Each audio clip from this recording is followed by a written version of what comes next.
ആദിലയും നൂറയും തമ്മിൽ പിരിയുമോ അങ്ങനെയുള്ള ഒരു ലക്ഷണമാണ് ഇപ്പം നമ്മൾ ബിഗ് ബോസ് ഹൗസിൽ കാണുന്നത്. കാരണം ആദിലയുടെ ക്യാരക്ടർ എന്താണെന്നുള്ളത് പുറത്തോട്ട് വന്നുകൊണ്ടിരിക്കുകയാണ്. ഇപ്പോൾ എനിക്ക് തോന്നുന്നു ഇതിന് മുൻപ് ആദിലയും നൂറയും മാത്രമായിരുന്നപ്പം ഇവർക്കിടയിൽ ഒരു ബോണ്ടിങ് ഉണ്ടായിരുന്നു.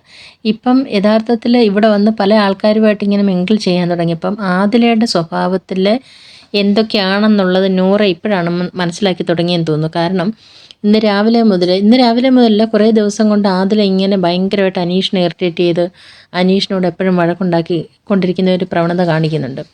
അതിനെതിരെ ഇപ്പം നൂറ ആദിലയായിട്ട് മിണ്ടാതിരുന്നു. ഇപ്പം രണ്ടുപേരും കൂടെ അവരുടെ മേക്കപ്പ് റൂമിൽ വെച്ചിട്ട് സംസാരിക്കുന്നുണ്ട്. അപ്പം നൂറ പറയുന്നുണ്ട്, എനിക്കിതൊട്ടും അക്സെപ്റ്റ് ചെയ്യാൻ പറ്റുന്നില്ല ഈ സ്വഭാവം എന്ന് പറയുന്നുണ്ട്. അതേപ്പറ്റി സംസാരിച്ച് വരുമ്പം നമുക്ക് മനസ്സിലാവുന്നുണ്ട് ഈ രണ്ട് പേരുടെയും ക്യാരക്ടർ രണ്ട് രീതിയിലാണ്. ഇവർ അഡ്ജസ്റ്റ് ചെയ്ത് പോവുകയാണെന്നാണ് ഇപ്പോൾ തോന്നുന്നത്. കാരണം പരസ്പരം വീട്ടുകാർ രണ്ടുപേരുടെ ഇടയിലില്ലാത്തത് കൊണ്ട് ഇവർ മാത്രമേ ഉള്ളെന്നൊരു തോന്നൽ ഇവർക്കുള്ളത് കൊണ്ട് ഇവർ രണ്ടുപേരും കൂടി ഒന്നിച്ച് നിന്ന് പോവുകയാണ്, പരസ്പരം വിട്ടുവീഴ്ചകൾ ചെയ്ത്.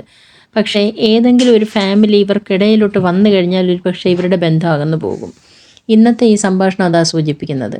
അനീഷിനോട് ഇത്ര അഗ്രസീവായിട്ട് ആദില പെരുമാറുന്നതിനോട് നൂറയ്ക്കൊട്ടും തന്നെ താല്പര്യമില്ല. നൂറ അത് പല പ്രാവശ്യമായിട്ട് പറഞ്ഞു കൊടുക്കുന്നു, ഇന്ന് മിണ്ടാതായിരിക്കുന്നു. ഇപ്പോൾ അതേക്കുറിച്ചാണ് സംസാരം. ആദില പക്ഷേ അതങ്ങോട്ട് അക്സെപ്റ്റ് ചെയ്യുന്നില്ല. ആദിലയ്ക്ക് അത് ഇഷ്ടപ്പെടുന്നില്ല നൂറ അങ്ങനെ പറയുന്നത്. അപ്പം ആദില തിരിച്ച് നൂറയെ കുറ്റപ്പെടുത്തുന്നുണ്ട്. എന്തായാലും രണ്ടുപേരുടെയും കൂടെ സ്വരച്ചേർച്ചയില്ലായ്മ ബിഗ് ബോസിനകത്ത് തന്നെ വെച്ച് വെളിവായിട്ടുണ്ട്. ഈ ബന്ധം ഇനി ബിഗ് ബോസ് കഴിയുമ്പോഴത്തേക്ക് കണ്ടിന്യൂ ചെയ്ത് പോകുമോ എന്നുള്ളത് നമുക്കറിയാൻ പറ്റുന്നില്ല. കാരണം അങ്ങനെയുള്ള ഒരു രീതിയിലോട്ട് വന്നുകൊണ്ടിരിക്കുകയാണ്. ഒരുപക്ഷെ പുറത്തിറങ്ങുമ്പം രണ്ടും രണ്ട് ആയാലും നമുക്കതിൽ അതിശയിക്കാനൊന്നുമില്ല എന്ന് തോന്നുന്നു. എന്തായാലും അടുത്ത അപ്ഡേറ്റുമായിട്ട് വരാം.